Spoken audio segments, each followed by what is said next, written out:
So let me give you a quick look at what you're going to do for lab number 4. And this is the new lab worksheet, not the Labster, but the lab worksheet for PHET or FET for projectile motion. So there's 2 parts to this lab. The first part is you're going to use the intro screen in order to test your ideas about what happens in a landing. So let's look at that. This is the intro screen here. That's where I want you to start. All right, so after you kind of play around following the directions here, I want you to list the factors affecting the landing site and why. You don't have to fill this up entirely, but make a good shot at the top half at least. Always explain why. So corrections have been made to these forms, so you can add in the explanations of flight paths and so forth. You can also describe in your own words. You should be able to type in the blue boxes and it will not run all the way off. It will actually word wrap now.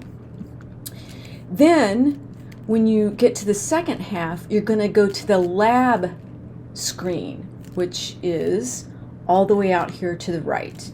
So you're going to go to the lab screen. So you're going to start with intro, then you're going to go to lab.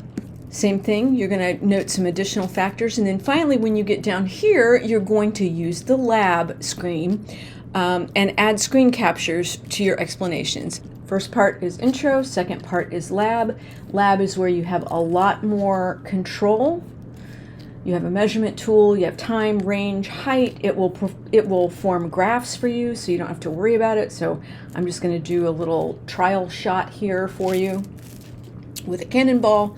Make it a little bigger. We'll leave gravity what it is here on Earth, but you can change that if you'd like, in your explorations. And we're going to go ahead and do a shot. So there we go. There goes the cannonball under those parameters. So let's just add some air resistance, leave everything the same, do a second shot, and you'll see a second shot in a different color so that you can compare. Okay. So in this one, there may actually be, so you can do a screenshot directly from PHET. So we'll just save that. I'm going to save it in my downloads. Okay, so now we're going to leave the pilot page and we're going to go directly into Adobe Reader. That's where, this is free. You can download it for free off of Adobe's website. They have for both PC and Mac. So what we have here is, I'm going to scroll down to the fillable section for images to show you how this would work. So we've set the experiment up. So we come down here in Adobe Reader and we right click on the document.